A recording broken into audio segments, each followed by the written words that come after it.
ऐक ना आधी आधी तू शांत हो ना. तू बस बस बस बस बस. यार तुला पाणी हवंय? नकोय मला. बरं शांत हो. तू तू एक काम का नाही करत अधीरा? तू संध्याकाळचं वर्कआउट करत जा. 5 to 7 या टाइम मध्ये. आय डोंट थिंक सो कोणाला काही इश्यू असेल तेव्हा कर ना वर्कआउट. मला नाही सवय आहे अशी. Please try to understand. हे बघ, मला दिवसभरात जेव्हा जेव्हा वेळ मिळतो ना तेव्हा मी एक्सरसाइज करते. अरे आणि त्यात काय वाईट आहे सांग? आणि मला सांग, तू आत्ताच म्हणालास ना आता हे घर माझं आहे म्हणून, हो की नाही?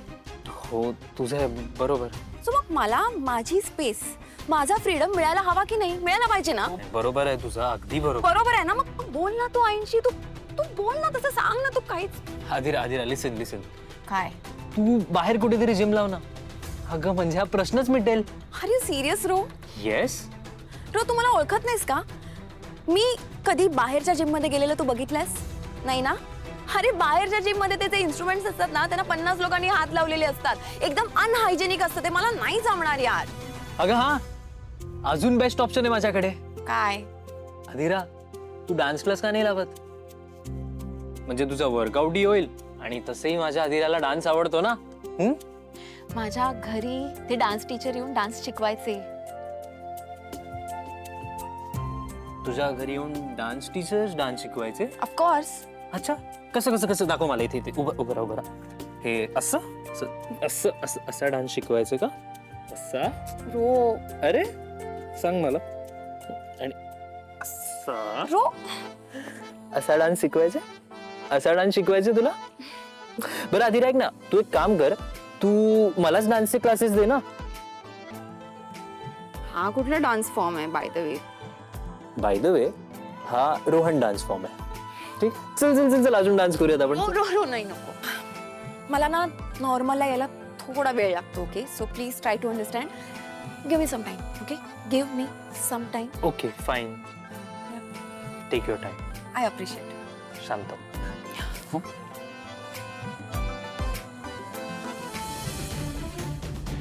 येऊ का?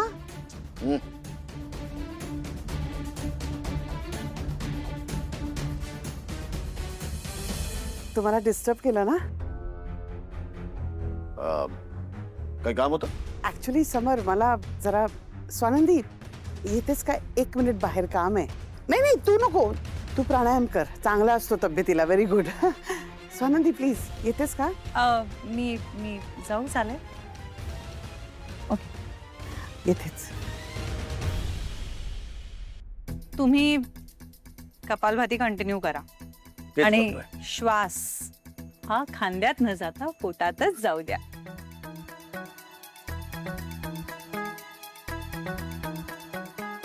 कपालभाती आता तू जर मला पटकन आली नाहीस ना तर मी तुला करणार नाही. पटकन ये.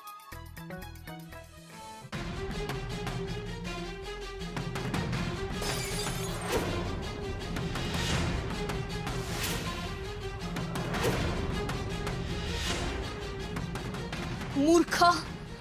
कल्पना तरी आहे का तुला किती महागाची क्रॉकरी आहे ती?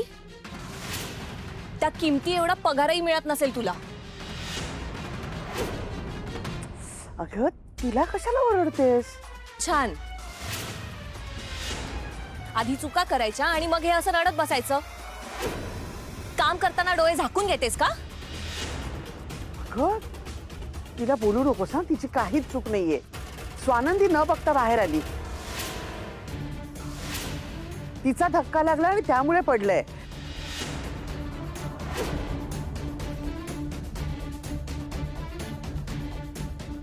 खरंच म्हणजे त्यांची काही चूक नाही होती. आता त्यांच्या मार्गाने जात होत्या. मीच पाहिलं नाही. दार उघडलं आणि माझ्या माहिती क्रॉकरी फुटली. Sorry. I am really sorry. काय झालं? Relax relax. कुठलंय ना फक्त दुसरं मागवता येईल. नुकसान झालंच ना हो एवढं. पण माझ्यामुळे फुटलं ते. मी आवरते पटकन.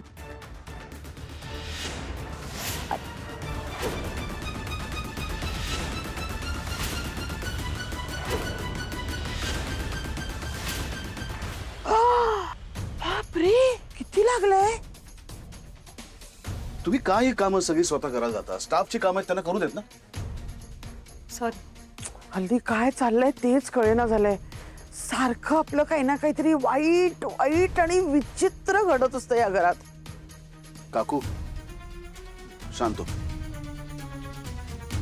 ऐका, हे सगळं नीट साफ करून घ्या, ठीक आहे? तुम्हाला लागलं का? नाही फार नाही. ओके. हा ना. हो, निघतोय रे, निघतोय. बघू बाई केवढं रक्त आलंय. तू हळद लाव हा. ते इन्फेक्शन होईल ना. नाही नाही लावते. चल. सावकाश हा, हाताला लागेल. त्या मुलीचा ना उद्धटपणा आता वाढतच चाललाय. तोंडावर पाडलं मला हो हिनं. पुरी काही शेजार धर्म वगैरे काही असतं की नाही, कुठल्या समाजात राहते आपण माणूस. शेजारच्याची भांडली कशी भांडली आता. या श्रीमंतांच्या घरामध्ये वागण्याची पद्धत शिकवली जाते की नाही, का सगळा आपला वेळ पैसा मोडण्यातच जातो. चल सुश, येतो. निघालात का? काय ठरवलंय? बायकोची अक्कल ठिकाणावर कशी आणायची काही ठरवलंय का? विचार केलाय काही? काय प्रॉब्लेम आहे का तुझा? मला ना कंटाळा आलाय सारखं त्याच गोष्टींवर बोलायला. मीना, मी तुला शेवटचं सांगतो, काही एक्सपेक्ट करत जाऊ नकोस तिच्याकडनं. आणि मुळात ना सगळ्या गोष्टींचा राग तिच्यावर काढणं बंद कर. चला हो बाबा. किती शहाणे बघा सगळे. चोराच्या उलट्याच बोंबा. म्हणजे मी काही बोललं तर मला ओरडायचं, मी गप्पा बसायचं आणि तुम्ही मला वाटेल ते बोलायचं. सुष्मिता, तुझ्या आईला जरा आत घेऊन जा. आधीच मला इथं काही जागच्या जागी सापडत नाही आणि त्यात हिच्या गोंगाटामुळे मला काही सुचत नाही.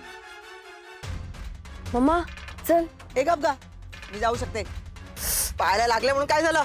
दम आहे माझ्यामध्ये. उगाच काहीतरी बोलायची गरज नाहीये. जाईन मी माझी एकटी. Slowly mamma slowly.